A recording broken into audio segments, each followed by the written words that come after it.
Well, welcome to 10-Minute Record Reviews, episode 405, and this time it's a special episode. It's the 11th in my series of label guides, and I'm going to talk about the jazz imprint of Chess Records out of Chicago, Argo, which of course later on became Cadet. In this video, I'm going to do a number of things. First of all, I'm going to give some background on the founders of this remarkable group of labels, the Chess brothers, Leonard and Phil. Second, I'll talk about the founding of Chess Records and then the creation of Argo as a separate jazz imprint in 1955. I'll talk about the history of Argo Records, including its rebranding as Cadet in the mid-1960s, and of course about the artists and the people who made this label such an important one for jazz listeners and jazz collectors.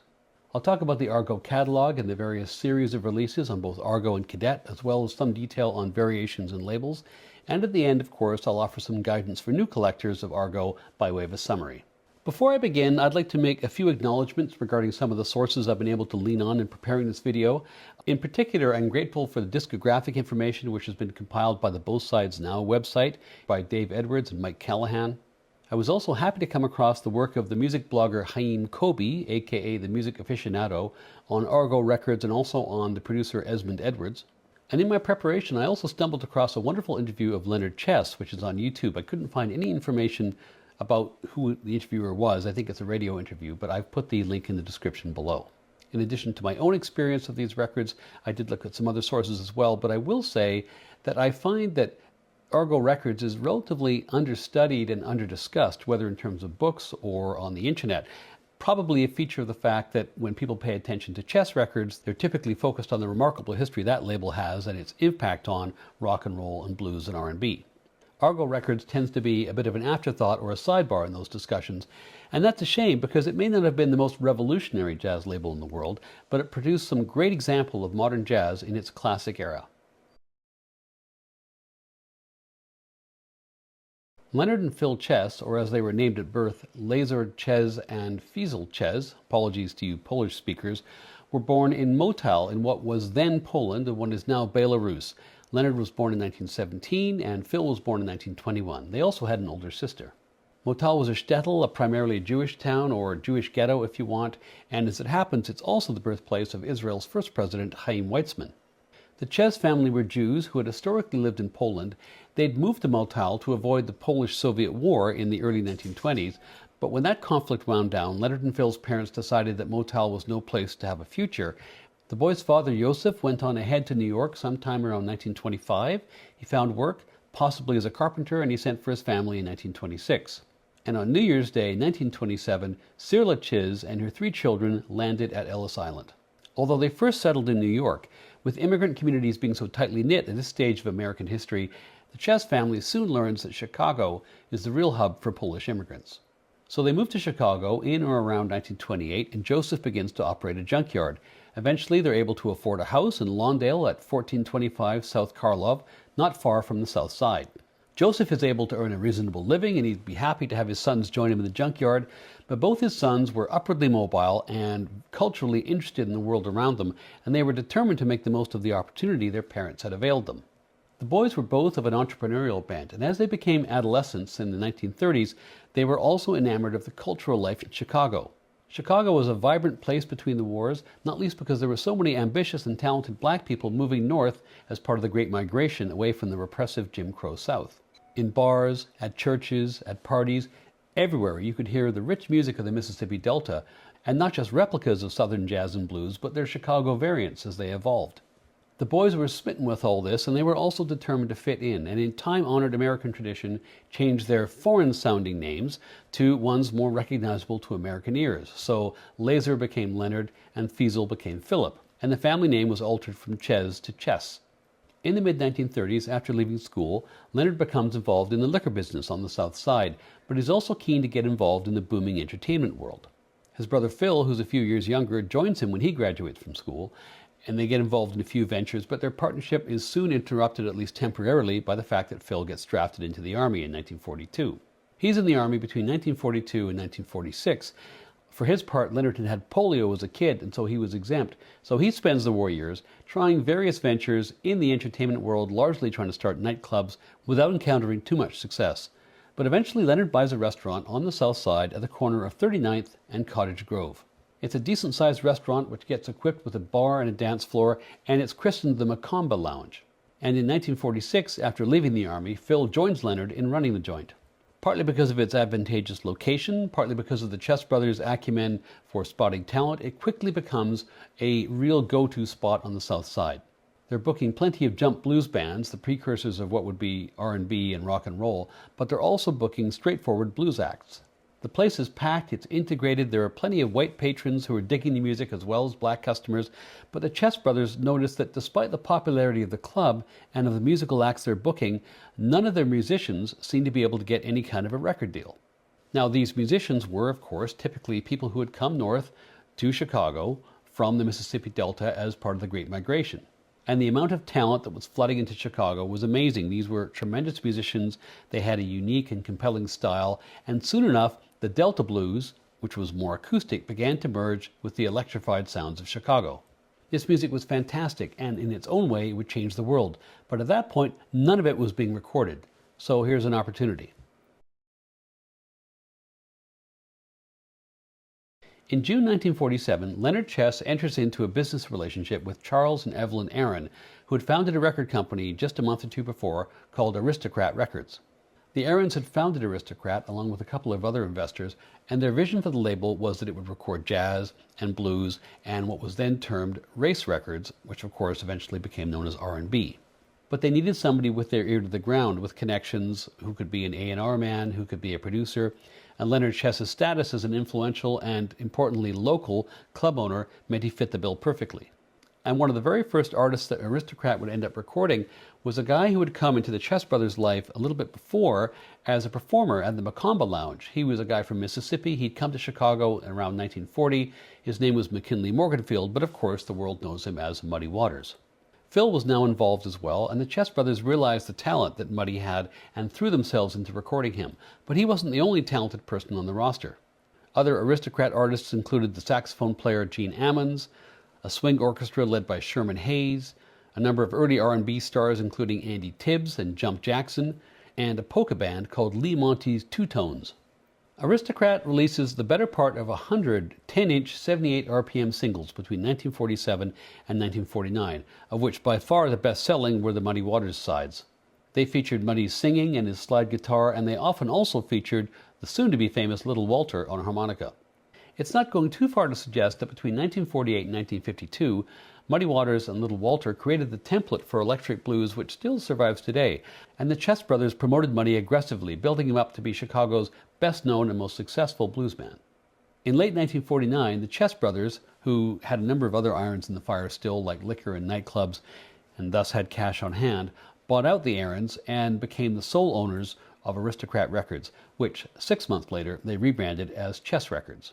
Chess Records, as is probably well known to many of you, flourished in the 1950s as a purveyor of blues and R&B records, their output not only selling well, but due to their near monopoly on the cream of Chicago's blues talent proving highly influential. This was the golden age of electric blues, and Muddy Waters was joined by Little Walter, Howlin' Wolf, Sonny Boy Williamson, Willie Dixon, John Lee Hooker, Memphis Slim, Jimmy Rogers, and many others. In the 1950s, Chess built up this remarkable blues catalog, which would one day have a second life in the hands of British blues revivalists. And with Chuck Berry and Bo Diddley and Etta James, they would also have a huge part to play in the later booms in rock and roll and R&B and soul as well. Now, just to dwell on technology for a second, it's interesting that throughout this period, Chess was one of the very last labels, if not the last, to abandon the 10-inch 78 RPM format. In fact, Chess's last 78s were issued in 1960, a full decade after most of the rest of the record industry had moved to long players. One consequence of this is that unlike most other record labels, Chess released 0 10-inch long-playing records between 1950 and 1955. They missed that era entirely. LPs of the 12-inch variety were something that Chess came to only in the mid-1950s, and even then, very tentatively. And even into the 1960s, they issued very few, usually compilations of an artist's singles catalog. Otherwise, Chess was very much a singles operation. In addition to their catalog of 78s, they also released singles on 45, beginning in 1951. And as a consequence of that, they reaped significant income from the jukebox boom of the 1950s. So as things stood in the mid-1950s, Chess was a robust chronicler of the blues, R&B, and other black popular music. They did release some jazz records. In fact, the very first Chess release was a Gene Ammons side. But by the mid-1950s, it was becoming increasingly obvious that despite the fact that Chicago had had a significant jazz tradition all the way back to the days of King Oliver and Louis Armstrong, and despite the fact that there was a thriving local jazz community and a whole bunch of jazz clubs, the Chess brothers had failed to make the most of Chicago's jazz scene. In 1955, jazz in America was having a moment. The old big bands may have disbanded, were no longer economical, but out of the fires of bebop, the new radio and club-friendly sounds of hard bop and cool jazz were emanating both from New York and from LA. This was music which required small groups of musicians, required low royalty payments relying largely on Tin Pan Alley songs and standards, and was well suited to the new world of hi-fi listening in American homes. In terms of live performance, Chicago had a robust jazz scene. There were lots of big stars which came through town. There was lots of local talent bubbling up as well. But for musicians who wanted to go to the next level, they either had to move to New York or to LA, or maybe they could sign with Mercury, Chicago's only notable jazz label at the time. And Mercury had recently pumped up their jazz muscle by bringing in Bob Shad to start up a sub-label called Emercy, which was intended to compete with some of the jazz specialty labels like Blue Note and Riverside. Emersy's focus, however, was still largely on the scene in New York, and so there really was an opportunity in Chicago. And Chess had historically had jazz artists on their roster. I mentioned Gene Ammons, most notably, but it was time for Chess to compete more seriously for the growing amount of local talent. They had to get in the game. Now earlier, Chess had already set up one sub-imprint called Checker Records, which they created because radio stations were only allowed to play a certain number of tracks from one label, so they created a shadow label so they could get twice as many tracks played. But Checker was focused on blues and R&B. So in December 1955, Chess announces a new jazz-focused imprint, which was originally to be called Marterry Records, from the first names of Phil and Leonard's sons, Marshall and Terry. However, soon enough, the band leader Ralph Martery asked them to cease and desist because of the similarity to his name. You know, there's always somebody. So they renamed their jazz label Argo Records in early 1956. Argo ends up being headquartered at the famous Chess location at 2120 South Michigan Avenue, immortalized by the Rolling Stones. That's also famously the place where the Stones turn up in 1964 to make their second record and discover that the guy painting the ceiling in the studio is none other than their own personal hero, Muddy Waters, which tells you a little bit about the relationship between label and artists back in the day. Now, in starting a jazz label, the Chess brothers had been used to doing their own A&R and their own production, but in moving from blues to jazz, they were on less certain ground. And with this new label, they also needed more hands on deck. For Argo, the A&R and production fell initially to a guy called Dave Usher, with the Chess brothers occasionally stepping into the booth as well. Now, Dave Usher was an interesting guy, a bit of a renaissance man a la Tom Dowd at Atlantic. In the 1960s, he steps away from the music biz and becomes a world leader in cleaning up oil spills. In that capacity, he leads the 1989 cleanup of the Exxon Valdez, for those of you who remember that spill, and he also led the cleanup of the Persian Gulf after Gulf War I. And just to mention some other producers who spent time at Argo, when Usher leaves in 1959, several other notable folks come on the scene. Jack Tracy was a music journalist who'd been headhunted by Mercury in 1958, the year before, to replace Bob Shad when he left Mercury, and Tracy had run Emercy Records. In December 1959, with Usher gone, Leonard Chess persuades Tracy to leave Mercury and join Argo. He's only at Argo for about a year, but he does record people like Ramsey Lewis and Ahmad Jamal, and he was also the first person to record Rahsaan Roland Kirk. However, Tracy was a journalist, a bit of a sensitive soul, and he found working for Leonard Chess, who was a bit of a sandpapery individual, kind of an ordeal. So in 1961, he goes back to Mercury, and he takes with him some of the very best talent at Argo, including Art Farmer, Benny Golson, and Roland Kirk. Other producers who made a significant contribution to jazz on Argo in the post-Dave Usher period included Ralph Bass and Kay Norton. Bass had made his name as an R&B producer for people like James Brown, but he also did dip into the jazz side from time to time. Kay Norton is a fascinating figure. She's one of the only women I can think of, maybe the only woman I can think of, who was involved in the production side of jazz in the 1950s and 1960s. She was a bit of a heavy hitter. She'd been the head of publicity at RKO Records. She'd had her own PR firm, and then she became the vice president of United Artists Records. And it's her with the production credit on one of the biggest releases that Argo ever had, the Golson Farmer project Meet the Jazz Tet. She, of course, was also their manager. She's credited as producer on all the Jazz Tet records for Argo, as well as solo records by Farmer and Golson. Jack Tracy gets supervision credits on some of these, and given the fact that Norton had no prior production experience, it may well have been a team effort. The final name I'd think to mention in terms of production for Argo is Esmond Edwards, who of course had cut his teeth for Prestige in the late 1950s and early 1960s. He leaves Prestige in 1962 and moves to Chicago to take on the management of Argo, and I guess the culture shock of moving from the New York jazz scene and working with Rudy Van Gelder and so on to working in the offices of a Chicago blues label was quite something. Years later, he'd remarked to an interviewer, talking about the corporate culture at Chess, everybody, male or female, seemed to be named mother. Edwards spends 1962 to 1967 at Argo and then, of course, Cadet, doing excellent work and improving the technical quality of production as well when he was there. He also returns to the Chess world in the early 1970s as head of A&R, and he's a big part of whatever Chess and Cadet got right towards the end. Now, previously I'd mentioned that Chess Records per se had not really exploited the 12-inch LP format very much, but it is definitely with Argo that the 12-inch LP comes into its own in the Chess universe. Between 1956 and 1975, Argo and Cadet released 255 unique jazz LPs, excluding reissues, compilations, and various artists' LPs. On Chess Records, the total was far lower, I think something like 100 unique LPs, and increasingly, other than a flurry of recording activity in the early 1970s, Chess's income was sustained by endlessly mining its classic blues, rock, and R&B catalog, which, given the blues rock boom of the late 60s and early 70s, and Chess being the source of so much of that original stuff, you can kind of understand. Anyway, back to the story of Argo, and a change, visually significant, if not otherwise particularly substantial in its impact, happens in 1965 when it is discovered that there is another label called Argo based in the UK. Now, I say discovered. Argo UK had been in existence since 1951 and thus had existed through all 10 years of American Argos run as a label. It's kind of remarkable in this day and age to think of two labels in two Anglophone countries existing for 10 years without knowing of each other's existence, but that's what happened. Partly it's because their musical worlds were so different. Argo UK had focused on classical and spoken word material, but that all changes in around 1964-65. At this point, Argo UK starts to issue jazz on its own or in jazz poetry mashups, and in particular, they had signed a guy in 1964, the pianist Michael Garrick.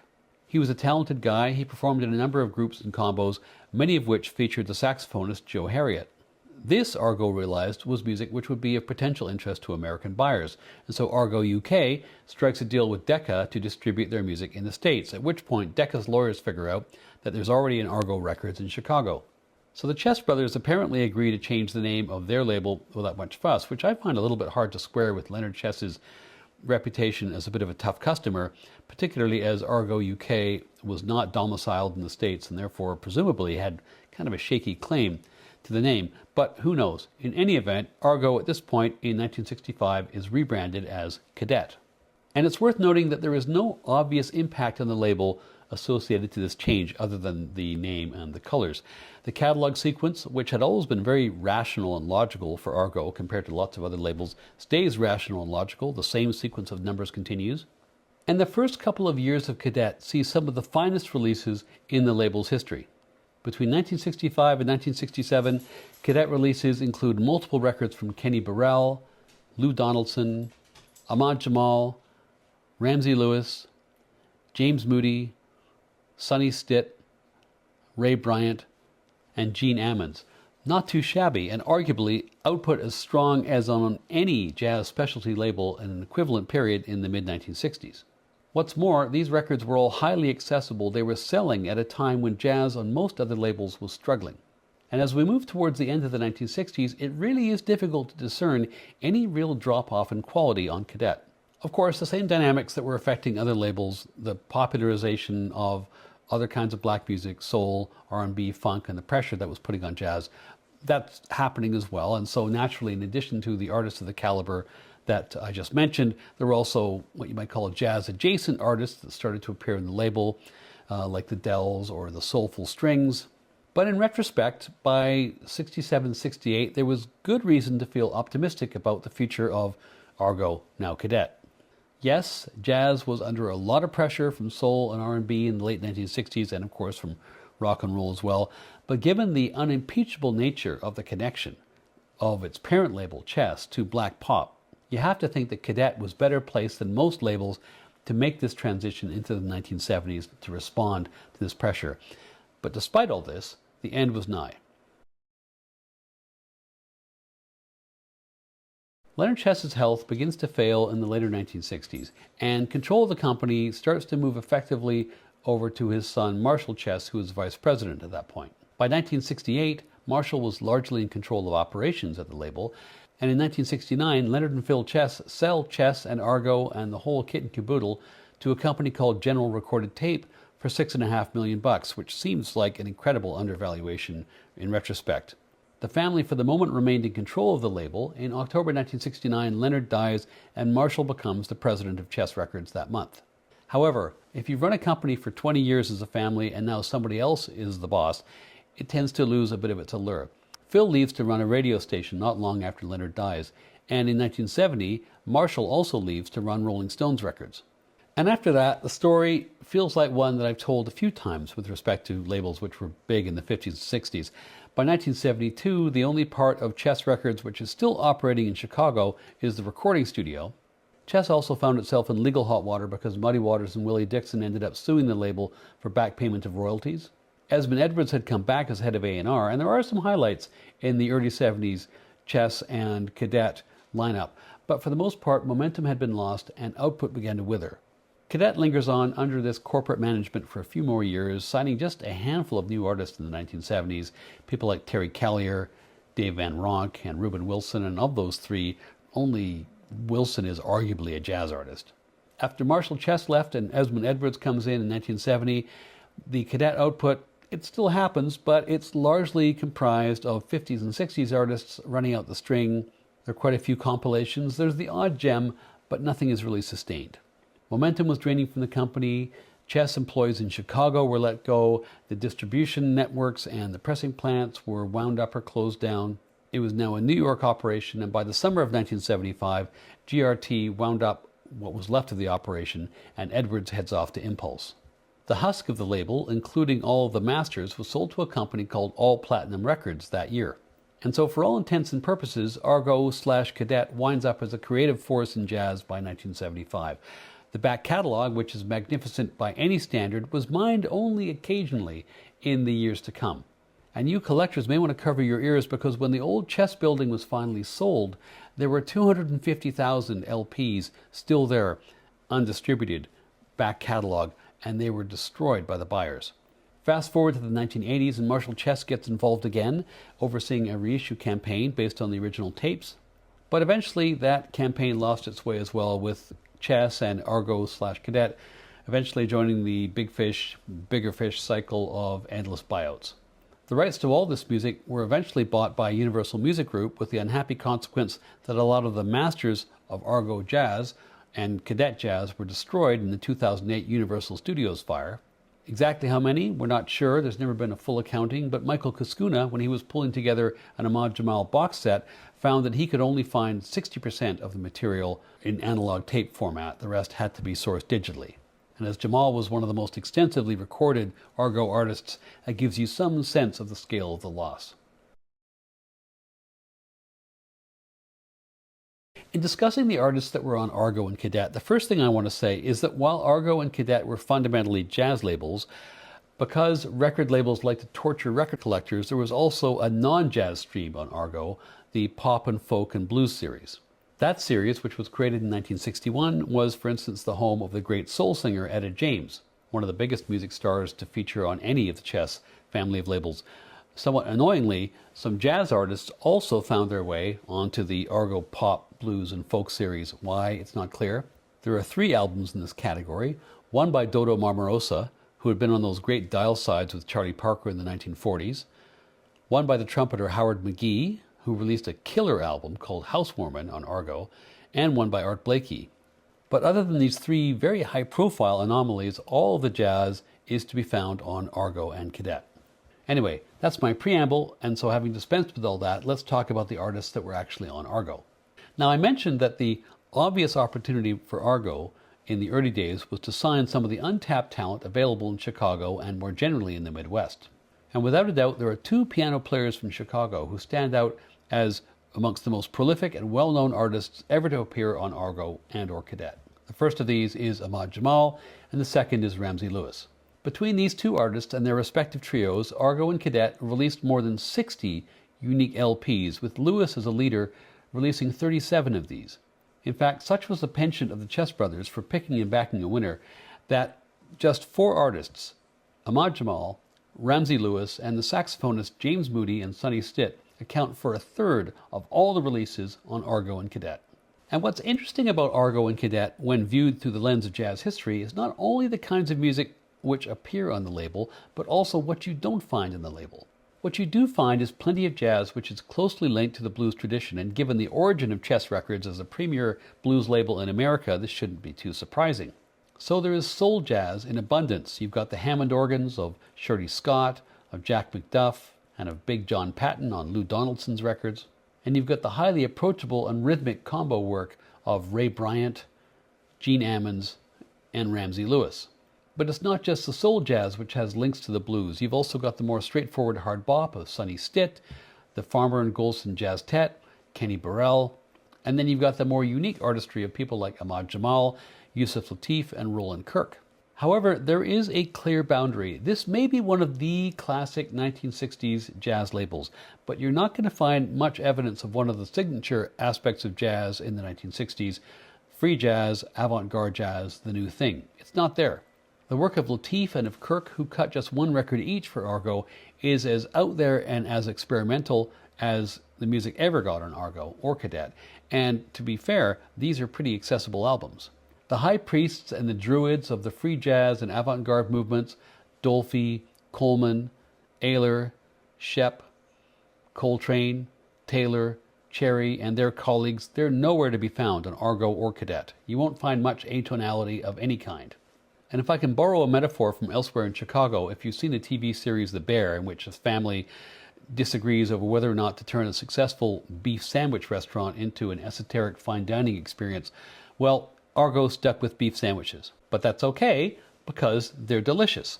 And it's not to say that there is no experimentation. Beyond Kirk and Lateef, Argo gave pretty solid backing to Dorothy Ashby, a real innovator in jazz harp and ultimately very influential as well. And the records that Ashby put out for the label are amongst the most sought after of all the early pressings of either Argo or Cadet. I also think some respect is due to the label for the backing they gave Ahmad Jamal, which was considerable given how hostile the press was to his early records, writing him off basically as a cocktail piano player. And finally, in terms of any further exceptions from the beef sandwich axiom, there is a smattering of fusion and jazz funk in the 60s and early 70s in the work of Phil Upchurch, Eddie Fisher, later work of Shirley Scott, and the proto-smooth jazz of John Clemmer.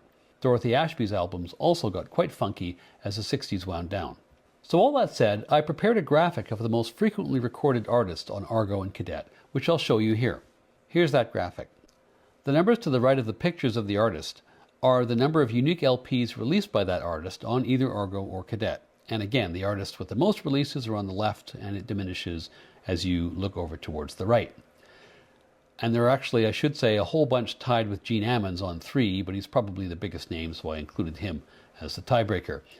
You'll see that hard bop and soul jazz are heavily represented, with a lot of highly accessible and well-selling artists. Ramsey Lewis in particular was a big seller for the label, even if these days his records aren't necessarily critical favorites. I should say that I'm somewhat sympathetic to the critics. Lewis's records often suffered from filler. I've got a few that I like a lot, but nobody, I think, really needs to be a Ramsey Lewis completist. I should note too, I've engaged in a bit of shorthand here, as there were 4 Jazztet records on Argo, plus 2 each for Art Farmer and Benny Golson as leaders, and given the similarities, I've rolled them all into one category and said there were 8. Now, me having been a bit cheeky about Ramsey Lewis, the other thing that I think one might take from this is the remarkable quality of so many of these artists. Jamal, Burrell, Donaldson, Ashby, Farmer, Golson, Ammons, these folks are all major figures in jazz. I'm also of the view that James Moody too often gets written off as a lightweight. Yes, his catalog I think is kind of inconsistent, but he did some excellent work with Argo. Here's an example that I've really been enjoying lately. It's his record, Another Bag, which I recommend. Really quite eclectic and very interesting. So, in sum, When it comes to the artists on Argo and Cadet, it's absolutely worth your while to dig in. You're not going to find much which is too edgy, but you're going to find a lot of quality.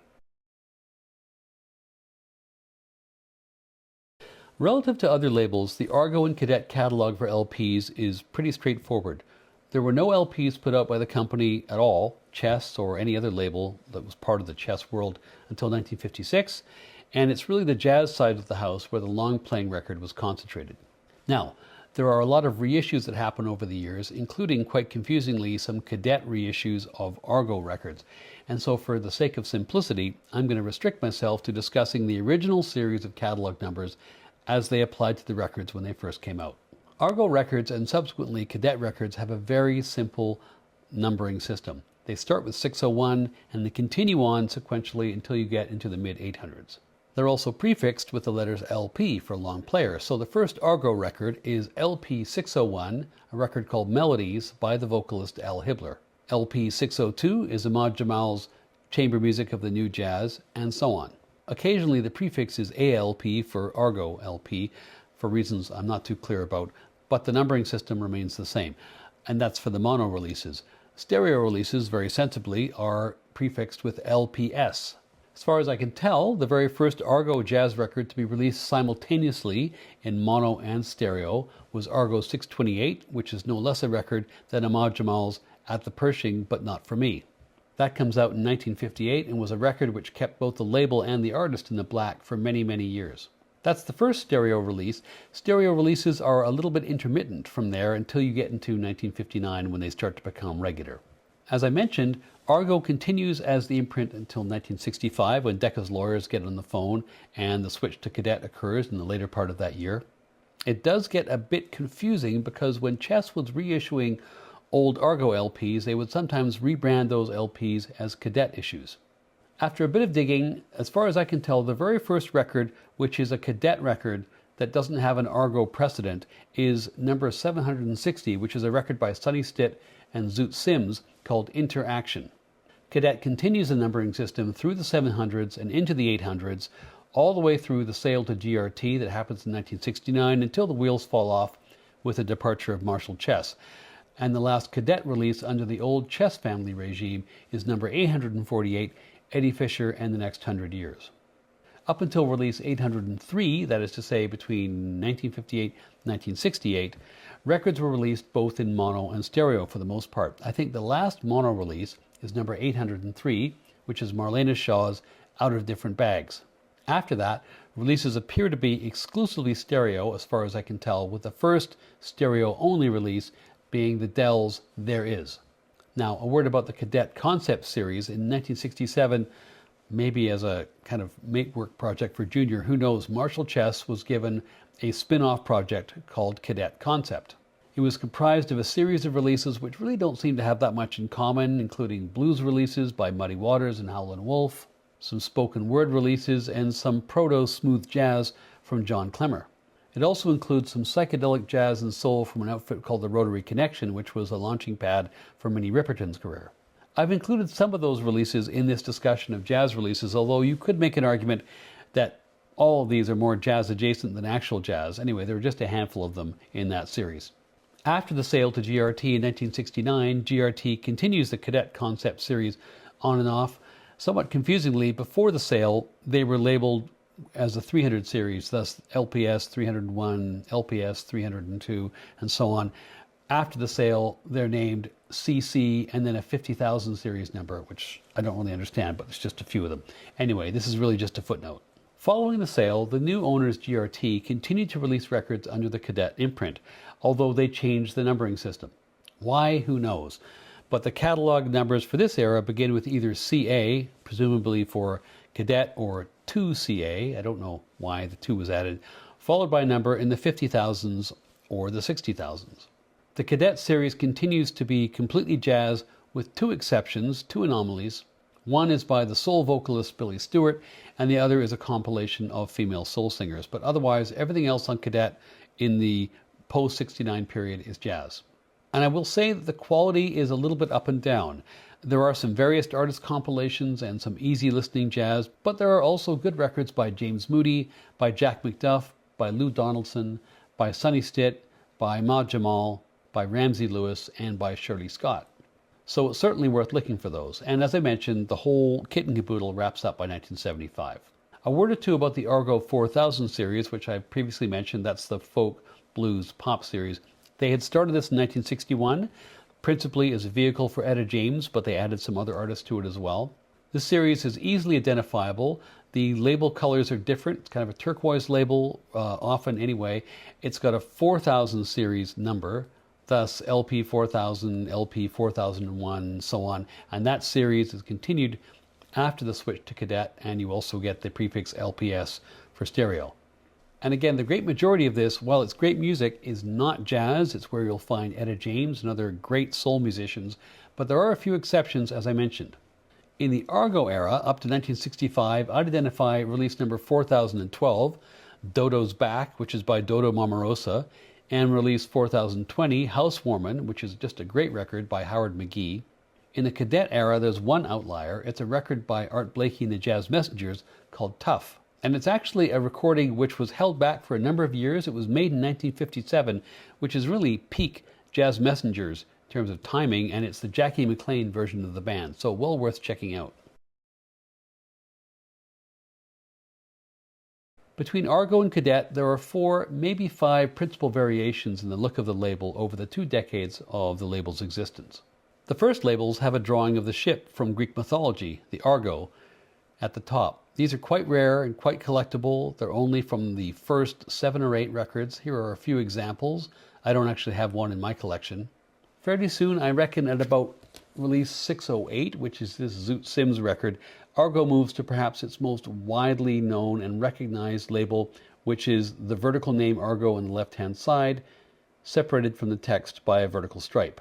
In the mono era, as far as I can tell from what I've read and my own collection, first pressings of the 600 series are typically black with silver lettering. I'll give you an example here. This is an Ahmad Jamal record.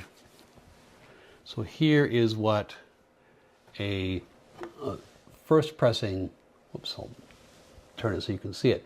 Here's what a first pressing looks like.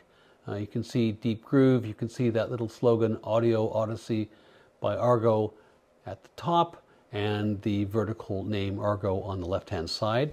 Subsequent pressings, like my copy of this James Moody record, have a slightly different look. They have a gray label with black lettering, but otherwise there's not much to choose. This is a somewhat later repress. As you can tell, there's no Deep Groove on this one. The 4000 series, the folk, pop, blues series, by contrast, have a different colored label. Tends to be turquoise or blue with either gold or cream colored lettering. Getting back to the 600 series, once stereo arrives with release number 628, there's the usual excitement that most labels had about stereo being something special. After a while, people get less excited and they just have a more subtle way of showing it. So for instance, here's how they did it on this Al Grey record, and it was done slightly differently on this Roland Kirk record. So again, stereo is there pretty consistently from 59 on. Argo was also kind of excited about the Greek mythological origins of their name, and so as I mentioned before, they used Audio Odyssey at the top of mono releases, and that becomes Stereo Odyssey for stereo releases. Between releases 628 and 658, most if not all of the first stereo releases of a record have a gold label, with represses then being blue.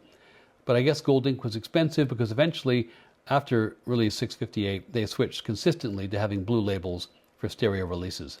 Interestingly, in 1965, just before the switch to Cadet, Argo was apparently experimenting with a different label, a brown label, with a stylized Argo logo for original mono releases on, for instance, Ramsey Lewis's great album, The In Crowd. Unsurprisingly, when the switch to Cadet occurs, there are several graphical changes. The first Cadet label has a red, white, and blue word mark at the top, with, as you can see on the right-hand side, a stylized chest knight logo, and a background that fades from sky blue at the top down to white. And that's used for both stereo and for mono. That lasts until the GRT buyout in 1969, when it's replaced by the yellow, pink, and blue label here. And you can tell, incidentally, if it's from the 1969 to 75 era, when Cadet was owned by GRT, or from the post-1975 era, when it was owned by All Platinum Records, by the lower rim text. Just have a look and see what's written down there in that lower arc. A final word on label lore is that Deep Groove seems to linger on at Argo and Cadet a lot longer than it does at other labels, well into the mid-1960s, which does seem to fit with Chess's historical late adoption of new technology, but it's not really clear why this should be the case, and I would say that Argo Records hasn't attracted the same degree of medieval scholarship on this as, say, Blue Note has, or Contemporary has even, but it does appear that a variety of different pressing plants were used, and that's probably the reason. So to summarize all this, what can I say to new collectors of Argo and Cadet? Well, first of all, I think the thing to remember is that Argo and Cadet was a meat and potatoes label, which was focused squarely on commercially viable jazz from day one. With a couple of exceptions like Ahmad Jamal or Dorothy Ashby, unlike Blue Note or Impulse, Argo's core artists were not frequently in the business of innovation. The dominant vibe in the Chess organization was obviously that of the blues and R&B, and through osmosis, that seeps into the jazz catalog. There's little in the way of free or experimental jazz. There's hardly any fusion. There's just a modicum of funk. In some ways, the 60s barely happened at Argo. And if this sounds like criticism, it's not meant to be. It's just a way of saying that if you're a fan of well-played hard bop and soul jazz, then the Argo catalog is very much one to explore. The second thing I'd say to tuck away is that Argo offered consistent quality. The Chess brothers were not great jazz aficionados, but they knew how to hire and they knew how to delegate, and that meant good product. Dave Usher, Jack Tracy, Ralph Bass, Esmond Edwards, the A&R production talent over the years at Argo and at Cadet was top-notch. And importantly, that's true all the way from 1955 to 1975.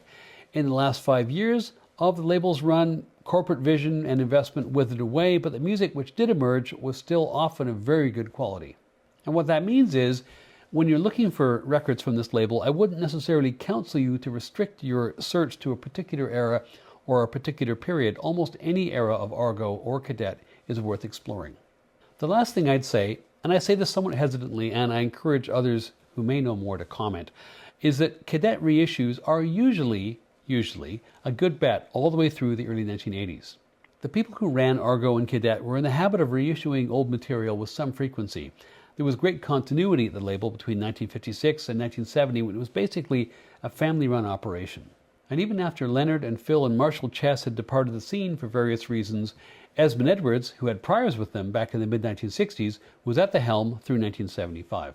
In the early 80s, Marshall Chess gets involved again and oversees a reissue series. This was an Argo record, the famous Jamal record, but it's released on Chess. This is from 1983, but it's overseen by Marshall Chess. And so, much like the work that his father and his uncle did, and much like the work that Esmond Edwards did, again, it's done by people with a lot of investment in the sound and with access to the original analog tapes. The only period I'd be slightly skeptical about in terms of reissues from the analog age would be the period from 1975 to 1980, the period of time when reissues were overseen by the then owners, All Platinum Records. I have several of these. You'll notice right away that they have gone, not just say low budget, as no budget when it comes to the cover art, some of these reissues. And while I will confess that I haven't given these a thorough, here, these are just 5 examples, while I haven't given these records a thorough sort of taste test listening to determine the actual audio quality, they're pretty good. But, you know, I know people like to split hairs on these things. I am so concerned by the lack of concern with the artwork that I wonder if equivalent lack of concern also applied to the pressing. Well, those are my thoughts on the great Chicago label Argo and its subsequent incarnation Cadet. As ever, I have no doubt that what I've set out here is both incomplete and possibly contains some errors, which are my own responsibility. I welcome your comments, your suggestions, your additions to this, and if you're new to collecting Argo and Cadet records, I wish you happy hunting. Thanks very much for watching, and I look forward to seeing you next time.